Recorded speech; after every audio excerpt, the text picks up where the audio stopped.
here? All these people are here for the merch, but we're sold out. They're here for the merch? Yeah. That's amazing.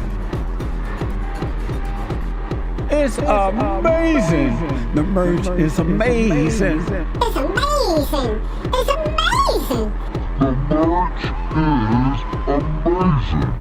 Subscribe now. When times get tough, you need to get found. No need to look backward, put your feet on the ground. Stand up, stand up. Welcome to the Fallen State. I am Jesse Lee Peterson. Help us fight censorship by hitting the thumbs up button, and then don't forget to subscribe and ring the bell. You can ring my bell. Ring the bell, all right?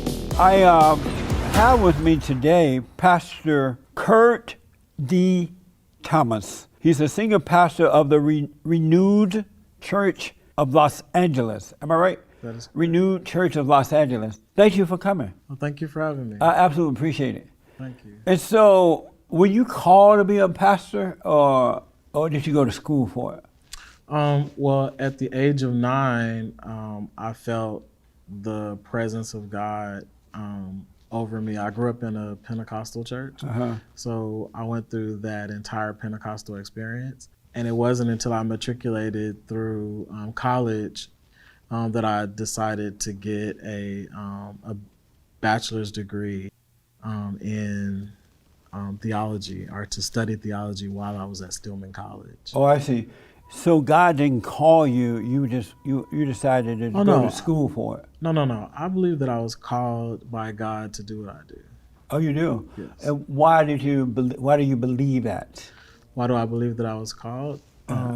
I know that I'm called to do what I do because because I have a passion and I have a desire to see people elevated from where they are to where they need to be.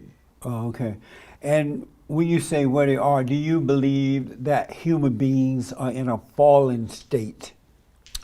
Explain what you mean by that. Fallen. You're a pastor. You should know. Yeah, but explain what do you mean by a fallen state? Do you know? Do you believe that human beings are in a fallen state? You know what fallen means, right? A fallen state means that they've fallen from the grace of God. Is that what you're? Okay. Right. So I believe that that humans have fallen from a fallen state, but with the whole deal with reconciliation, I think that God reconciles us back to himself. So you do agree then that human beings have fallen away from God, right? That humans have fallen away from God according to Adam and all that, yes. And then at some point, those who seek him will come back. Those who seek him, are that he's called back to them, yes, then they will. Is it possible to overcome that fallen state? It is possible to overcome that fallen state if we accept Christ back into our hearts. Right. How does one know when they're in a fallen state? Well, a person will know that they're in a fallen state when they don't live a life that's acceptable. I believe that's really acceptable to themselves. So like a person that is a drug addict, or a person that is drinks too much liquor, a person that maybe possibly not living their best life, or doing what they're called to do. I think that those people are the people that find themselves in a fallen state. So when they're not living their life according to God, then they're in a fallen state? If you're not living a life that is according to the principles of God, yes. Then you're in a fallen state? Then you're in a fallen state. So if I read, and I don't know if it's true or not, I'd like to ask the person before I mention, Okay. know if it's true or not. Are you a homosexual? I am a same gender loving man. So does that mean you're a homosexual? It means that I'm a same gender loving man. But I'm black and slow. Okay. And just for the record, does that mean you're a homosexual? I could be considered a homosexual. Are you considered? I don't want to think of you if you're not. I'm a homosexual. You're a homosexual? Yes. And so you're a homosexual pastor? I am a homosexual pastor, yes. How long have you been a homosexual pastor? I've been a pastor for 8 years, senior pastor, and then before that, prior to that, I was a youth pastor. Oh, okay. Why do you think that God would call a person, a homosexual, to be a pastor but not change him? So I don't think that God majors where we minor. And so I think that what happens is I think that we put limitations on God that God doesn't have. For example, we could, if you go to seminary or something like that, you find out that there's a thought process that God could possibly be a woman, or that God could be this, or that God could be that God can be whatever it is that you need him to be. You believe that he can be a woman? I believe that God can be whatever it is that you need him to be. So can he be a homosexual too if you needed him to be one? Well, honestly, I don't think that God, the Bible says that God is neither male nor female. Right. So how can he be a woman then if he's not a female? Well, I'm saying that, so there's a book that's by who's the book by? There's a book that is written, it's called, what is it called? Well, that's all right about the title. What about the book? But in the book, the principles of the book talk about God swaying himself to this, and it's called The Shack by W.M. Paul Young. And so if you read that book, then you find out that God basically finds himself congruent to whatever state of mind a person is in. And so at one state, God is a Jewish carpenter. At one state, God shows himself as a big black woman in the kitchen cooking. Big black woman? A black woman in the kitchen cooking. And So you think God could be a big black woman? I think that God can be whatever it is that you need God to be at that moment. Do you think that God could be a homosexual too? If God needs to be a homosexual, I think that he was, but I don't liken him to that. I don't liken God to be to be an isolated gender. So you believe that God could be a woman, a big black woman, a homosexual? God could be whatever you need God to be. And so does that person make God what they want him to be in their mind so they can accept being wrong? Or does God switch genders and all that kind of stuff? I don't think that we create God to be whatever we want God to be in our minds. I think that it's based on experiences. The experiences of that person allows God to transform himself in whatever it is that person needs to be. For an example, if you've ever gone to Africa, or if you've ever gone to a part of the world where there's no westernized religions, to where people they don't have an isolated form of who Jesus is or what he looks like, opposed to what you were talking about earlier. Right. We don't know what he looks like, and so since that, God becomes whatever it is that person's experience. But those countries that don't believe in God, they are S-hole countries, and they're all trying to come here now and bring their S-hole attitudes. Their S-hole? What is that? Huh? What is that? What is S-hole country? It's an S-H-I-T hole. Oh, you're saying that they're S-hole countries. Right, because those people don't believe in God. I wouldn't say that they don't believe in God. I would say they don't believe in the real God. They have their own made-up God based on their imagination, right? I wouldn't say that. I would say that we experience God on the level that we know God. So if you have somebody that is an Indian and they've never had anyone explain to them the ideology of God that is created here in Western culture, then I think that what that is person, Western culture? Western culture is where we are now. It's what we operate in a canonized version of the Bible, in which we accept as the authentic truth of who. But Western culture is the best culture, right? I wouldn't say that. Then why everybody trying to come here? If we're not the best, if Western culture is not the best culture, why everybody trying to come to what's not the best culture? Is everybody trying to come here? Everybody and their mama. Have you noticed that we can't even keep the illegals out? I wouldn't say that illegals are everybody's breaking. trying to come here, Yeah, but they I would are. say that there are people that are trying From all over the world. to come here from all over the world. Right. Yeah. And so if we are not the best country, why are they trying to come here? Why don't they go to the best country? We could consider ourselves to be the best country, But we and are maybe, the best. and And that's maybe. because of Western culture. Well, I wouldn't use the word best. Maybe I would use the word. We're probably a country where people are allowed to be free and be themselves. So we're the best. If you say best, then I'll go with that. So I want to go back. You say God is a black woman. I didn't say God was a black woman. I used the book as an analogy That God was a to black woman. show us that God could be whatever it is that we need God to be. Amazing. Do you believe that book? I believe that God could be whatever it is that we want God to be. Really? Yes. And so you've been a homosexual all your life, you said earlier, right? At the age of You wanna nine, I knew that I liked the same sex. Yes. How did you become that way? I didn't become that way. I knew that was my innate nature to like men. And so how did your nature go from a natural nature of being a man or male to an unnatural nature of becoming a woman? How did that happen? You said the unnatural nature of me becoming a woman? Yeah, how, if you were born a natural male, right?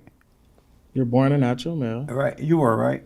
I am a male currently sitting here in front of you. But how did you go from being a natural male to an unnatural woman?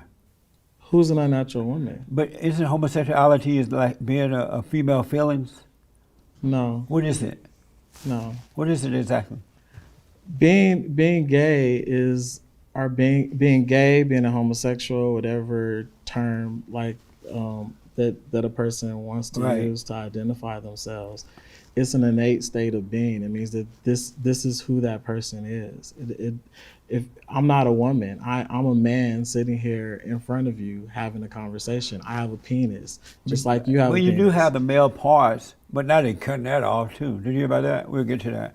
But do you feel inwardly? Do you feel like a male or you feel like a female? I am a male sitting here in front of you. No, but what do you feel I like? feel on like inside? a male. And Inside? I am a male sitting here in front I of you. realize that, but inside, do you feel like a man or you feel like a woman?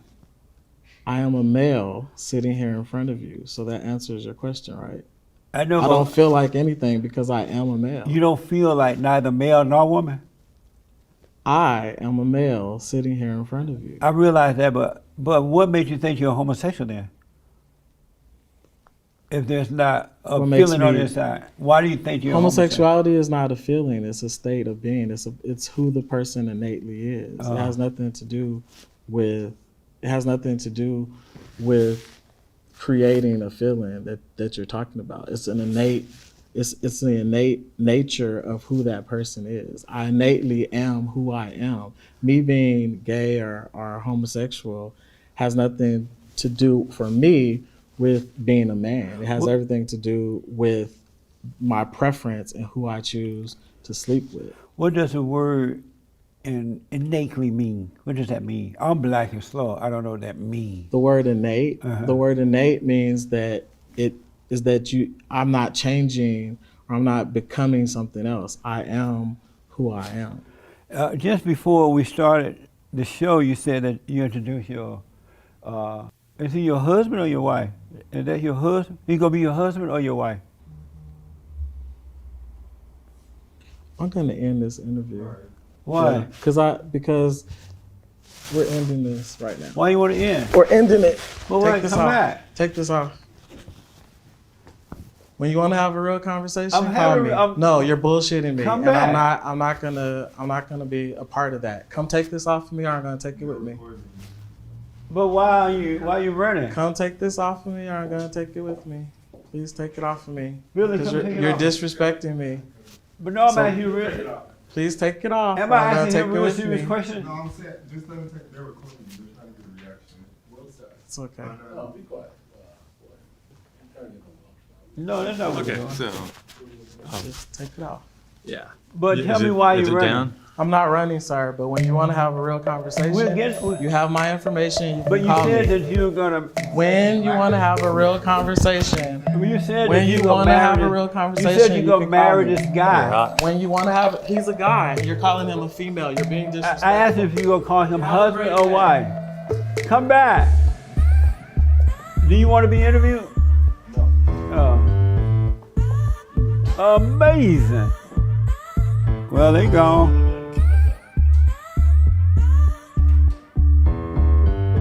That's amazing. They gone. They walked away. So the deal is that was Pastor Kurt D. Thomas. And Kurt D. Thomas is a senior pastor of the Renewed Church of Los Angeles. And he is a admitted homosexual pastor. And what he does is he works with men. They host a monthly men's group, they say.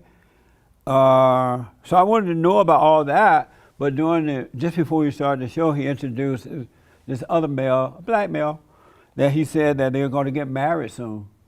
And I know that these people are doing that and they're calling it marriage. So I wanted to just kind of lay out that first. I had no idea that he was going to run, because if they are proud of being what they are and they say that it's normal, you would think that they would want to talk about it. But apparently not.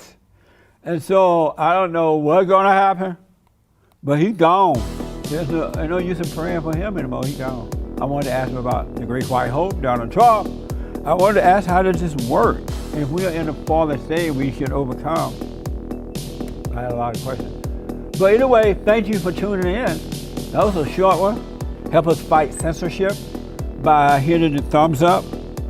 And don't forget to subscribe and ring the bell. And ring the bell. And don't forget to buy the merch. Everything we get, donate and all that, it goes back to make all this happen. We try to wake up the world, come out of that fallen state. Thank you so much. Next time on The Fallen State. You're into conspiracy theories, right? Yes. The people who hate conspiracies, man, are people who their careers are going really well and they have children. Because it makes you stop and go, am I feeding into this system? And am I going to have to start making choices that might hurt my bank account? And Yeah. people don't want to do that. And they don't want to believe that they brought their kids into this world that is full of very dark people who want to do very dark stuff. We have troops over there in Afghanistan guarding poppy fields. What do you think they're doing with that poppy field? They're coming here, they're making Oxycontin, and then they're flooding the country with heroin. If all these elites in Hollywood send their family to the front line to go fight in Iran, then I'll be behind the war. But until they're sending our sons and daughters to go fight for bankers, I want nothing to do with it.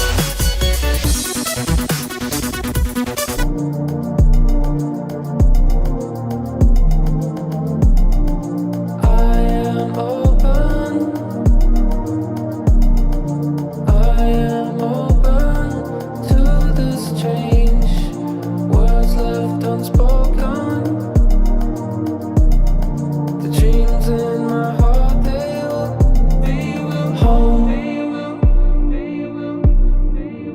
You're already home. What you run away from? Thanks for watching The Fallen State. We need your continued support. Donate to my nonprofit here. Subscribe and like the videos here. And tell everybody and their mama about the show. What you